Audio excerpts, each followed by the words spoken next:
Hey Jonathan, look at these leaves. There seems to be some leaf cupping. A lot of leaf cupping on this sample and this one over here. When we see this kind of leaf cupping damage, we always have to wonder if we're looking at herbicide damage or if we're talking about a sap-feeding insect.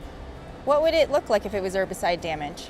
If we were looking at herbicide damage, we'd want to look sort of at the whole tree first and see if we could find that the damage was localized to any specific part on the whole tree.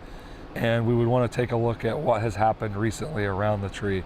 If there was a farmer making an application around the tree recently on a windy day, or if there was perhaps somebody that had treated their lawn on a really hot day.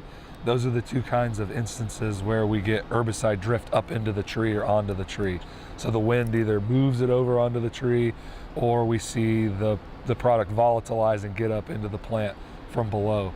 So we would look and see just this leaf cupping, just these like weird gnarled leaves on the plant. And we see a lot more going on these samples than leaf cupping. Yes, this sample has a lot of leaf curl. We see some stippling, and it's covered in this honeydew, which is pretty sticky. Very sticky. And gross. This is pretty neat. There's hundreds and thousands of these aphids here. So aphids are an insect that feed on plant sap, and so they will secrete sugary honeydew.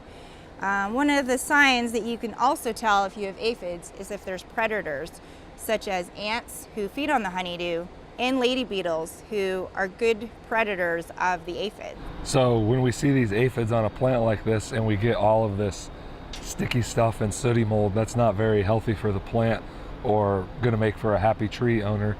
What kind of advice would you give a person that had this tree? Well, you could try to use a heavy jet stream of water off the hose and knock them off. They wouldn't be able to get back on there.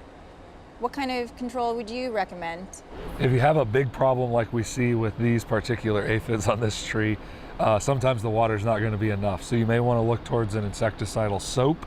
That's an organic option here. You could try a summer oil, not a dormant oil, because the plant is growing at this point. And both of those products would smother the aphids and take care of them for you.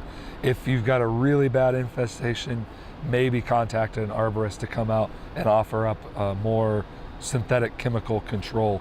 But those two products as a homeowner you could purchase and use on your own. So the moral of the story is we can't assume what the problem is by just looking at the leaves. That's right. You can't just look at the big picture always. Sometimes you got to get in to those leaves and take a much closer look to see what's going on. Yeah, I'm taking a closer look.